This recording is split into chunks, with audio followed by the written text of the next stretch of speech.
Primeiro capítulo, de todo o coração, página 21, geração de Davi. Autor Luciano Subirá. A geração do rei Davi distinguiu-se enquanto o povo dos tempos de Eli perdeu a presença do Senhor. Davi fez de tudo para resgatá-la e conseguiu. A arca voltou para o território de Israel. A primeira coisa que vem à mente ao falar de Davi é a adoração, e não é à toa. Ele experimentou o que Deus podia fazer. Matou um leão e um urso porque o Senhor estava com ele. 1 Samuel 17, 34 e 37. Derrotou Golias, o gigante, porque o Senhor estava com ele. 1 Samuel 17, 38 a 50. Venceu os inimigos na guerra, porque o Senhor era com ele. Salmos 18, 32 a 39. No entanto, ainda que sendo prova do alcance do poder divino, tornou-se conhecido pelo louvor. Davi sabia que o relacionamento com Deus precisava ser muito mais do que uma busca por livramentos e bênçãos, mas uma regra, uma adoração. Essa postura é constante em seus salmos, de clamores à expressão de devoção. Ele compôs diversas canções de amor. Davi representava os que sabem buscar e adorar a Deus por quem Ele é. Faço um convite para que você use a imaginação e ouça a voz de Davi e outros salmistas. As palavras de adoração escritas por eles ecoam há séculos. Mas imagina que hoje, entre aspas, peço uma licença poética para datar a eternidade segundo os padrões humanos. Esses compositores se encontrassem lá no paraíso e criassem um medley exclusivo, feito para esse exato momento, com o objetivo de despertar você. Construam um cenário mentalmente. Então, escute-os adorar. Deixe que as palavras movam seu coração, porque este é o exemplo a seguir.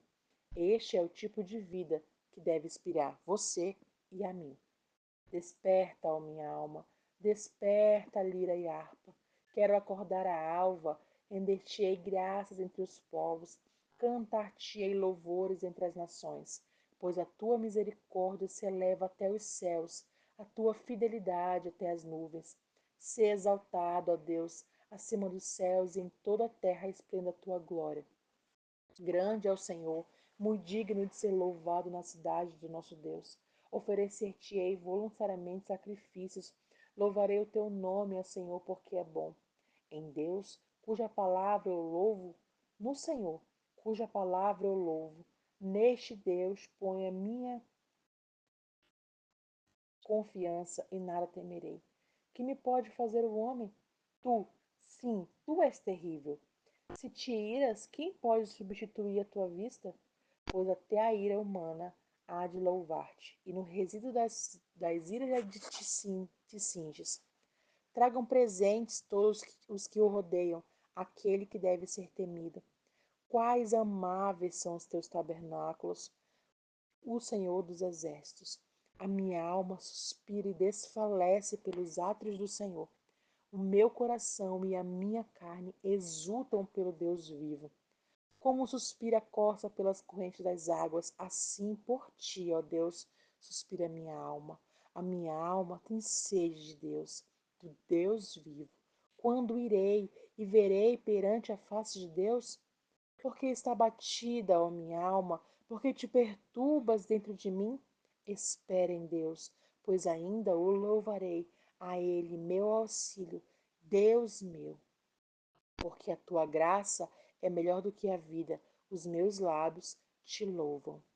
Salmos 57, de 8 a 11, 48 a 1 e 1, Salmos 54, 6, Salmos 56, 10 a 11, Salmos 76, 7, Salmos 10, Salmos 11, Salmos 74, de 1 a 2, Salmo 42, de 1, 2 a 5 e Salmos 73, versão Ara. Deus é o Criador de todas as coisas, que sustenta tudo, existe apenas a sua poderosa palavra. Apesar de tão perfeito, reduziu-se até caber em um corpo humano para identificar-se com a humanidade. Pagou um preço alto para oferecer a graça a uma multidão de pecadores que não merecia nada além de desgraça. Ele é amoroso e benigno. Ele é o próximo e não distante, humilde, ainda que mais poderoso. Ele é o único realmente digno de honra, glória e adoração. Ele merece culto e reverência e devoção por toda a eternidade. Diante de quem ele é, encarando as suas características, fica a pergunta: como relegá-lo a um supermercado ao qual nós nos direcionamos periodicamente apenas para comprar algo? Davi foi chamado de homem segundo o coração de Deus, porque as suas atitudes agradaram ao Senhor. Mas isso não quer dizer que ele tenha sido perfeito. Ao contrário, a Bíblia mostra com clareza falhas e erros do rei de Israel.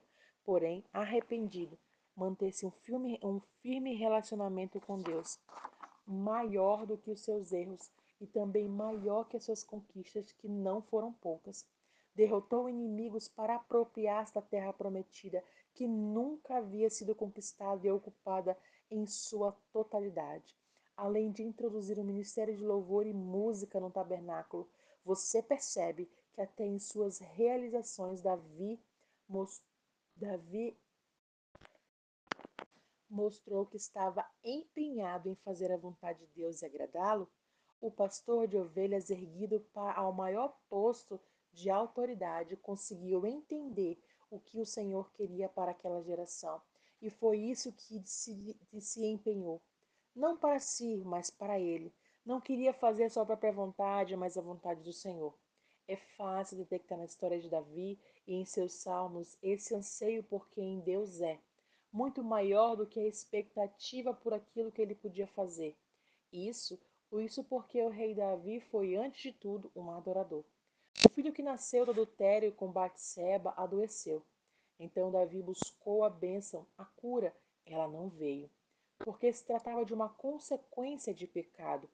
Contudo, quando a criança morreu, o rei não se revoltou contra Deus, nem entrou em luto. A Bíblia diz que ele se lavou, mudou as vestes e foi adorar ao Senhor no tabernáculo. Em seguida, encerrou o jejum e comeu. Segundo Samuel 12:20. Muitos teriam se voltado contra Deus. Ora, não houve busca? Não houve oração? Então por que o Senhor não respondeu? É bastante óbvio que o caminho do engano aqui que enreda com facilidade muitas pessoas. Davi não. Por quê? Porque ele sabia que antes de atentar para o que o Senhor faz, devemos atentar para quem ele é, e ao mesmo tempo que é perdoador, também é justo, ou seja, nunca erra, olhando para o justo e não para a tragédia, entendeu porque não havia motivo para questionar.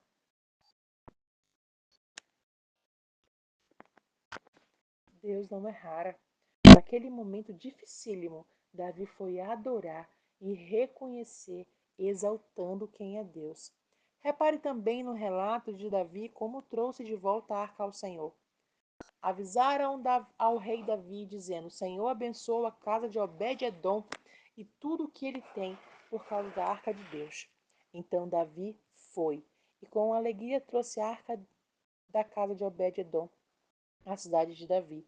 Quando os que levaram a arca do Senhor tinham dado 6 passos, Davi sacrificava um boi e um animal gordo. Davi dançava com todas as suas forças diante do Senhor. Ele estava cingido de uma estola sacerdotal de linho. Assim, Davi com todo Israel levou a arca do Senhor, com júbilo ao som de trombetas. Levaram a arca do Senhor e a puseram no seu lugar, no meio da tenda que Davi tinha preparado para ela. Então Davi trouxe holocaustos e ofertas pacíficas diante do Senhor. Depois de trazer, Davi abençoou o povo em nome do Senhor dos Exércitos e repartiu a todo o povo e a toda a multidão de Israel, tanto homens como mulheres, a cada um bolo de pão, um bom pedaço de carne e passas. Então todo o povo se retirou, cada um para a sua casa.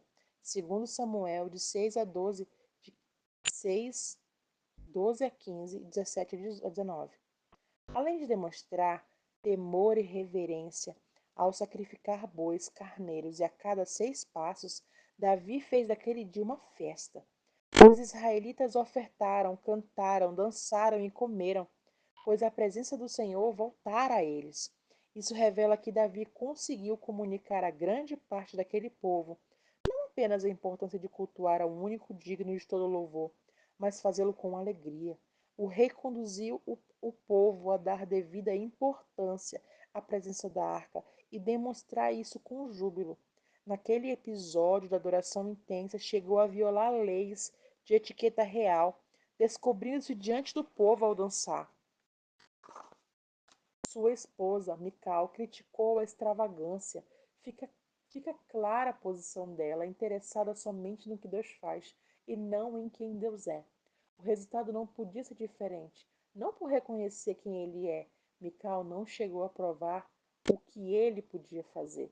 Ficou estéril até o dia da sua morte. Quando a arca do Senhor estava entrando na cidade de Davi, Mical, filha de Saul, olhou pela janela e, ao ver o rei Davi, que ia saltando e dançando diante do Senhor, ela o desprezou em seu coração. Quando Davi regressou para abençoar a sua casa, Mical, filha de Saul, saiu ao seu encontro e lhe disse: Que bela figura você fez, rei de Israel, no dia de hoje. Descobrindo-se diante das suas servas e de seus servos, como se descobre um sem vergonha qualquer. Mas Davi disse a Mical: Eu fiz isso diante do Senhor, que me escolheu em lugar de seu pai e de toda a casa dele, ordenando que fosse príncipe sobre o povo do Senhor, sobre Israel. Foi diante do Senhor que me alegrei, e me farei ainda mais desprezível, e me humilharei aos meus próprios olhos. Quanto às servas de quem você falou, serei honrado por elas. Mical, filha de Saul, não teve filhos até o dia de sua morte. Segundo Samuel 6, 16, de 20 a 23. Davi não buscava de modo interesseiro, nem se preocupava somente com aquilo, não se preocupava consigo mesmo, mas colocava o Senhor à frente. Suas atitudes mostram que, diferentemente da geração apóstata de Eli, ele tratava o Senhor como Deus e não como um mero amuleto. Em primeiro lugar, ele Em primeiro lugar, ele. A história e as palavras do mais famoso rei de Israel destilam amor e rendição ao Senhor, e não ganância.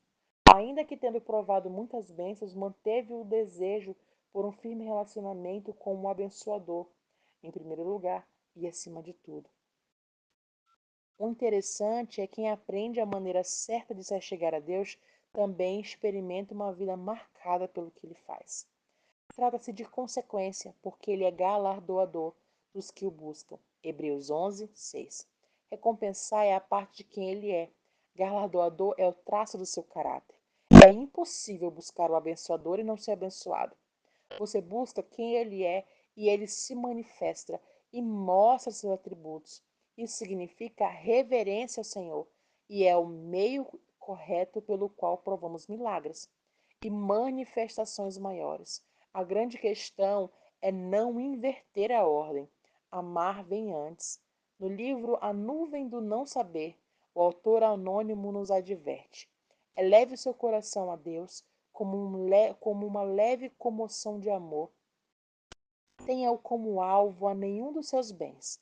Além disso, procure não pensar em nada, a não ser no seu próprio Deus, de modo que ele não se fie no seu entendimento, tampouco na sua vontade, mas só no próprio Deus.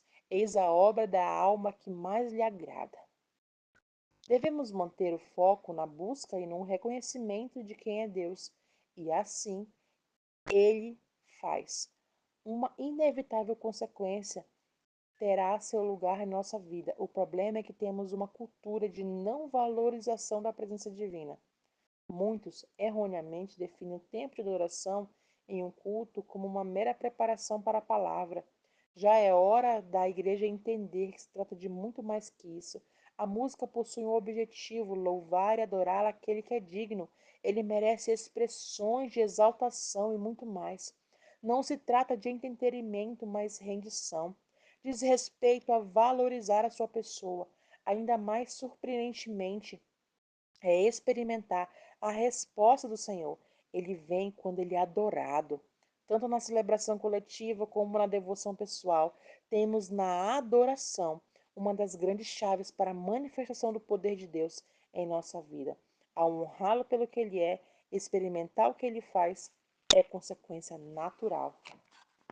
Cheguem perto de Deus e ele se achegará a vocês. Tiago 4:8. É impossível adorar ao Senhor sem provar a sua ação. Nós damos um passo em direção a Ele e Ele caminha até nós. É uma lei de reciprocidade. À medida que nos aproximamos do Senhor em amor e em exaltação, Sua presença também vem ao nosso encontro, como bem ensinou Davi. É em louvor intenso que traz a arca. Não tenha dúvidas, os milagres acontecerão quando estivermos à presença do Senhor conosco, ainda que não estejamos necessariamente buscando por eles. Entretanto, acima de tudo e de todos, o que é amado tenha a primazia. Encerro ditando a W. Tozer. O Dr. Simpson escreveu que o famoso hino "Antes era a bênção, agora é o Senhor. Antes eu queria seus dons, agora eu quero apenas Ele mesmo." Essa é a doutrina básica da vida cristã profunda e a disposição para permitir que o próprio Jesus Cristo seja glorificado em nós, por meio de nós.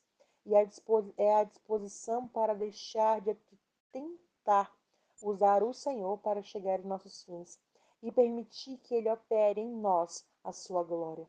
Este é o tipo, é o único de reavivamento pelo qual me interesso e o tipo de reavivamento e renovação espirituais que fará com que as pessoas tremam, arrebatadas na presença do Senhor Jesus Cristo. Antes era a bênção, agora é o Senhor. Fim do primeiro capítulo.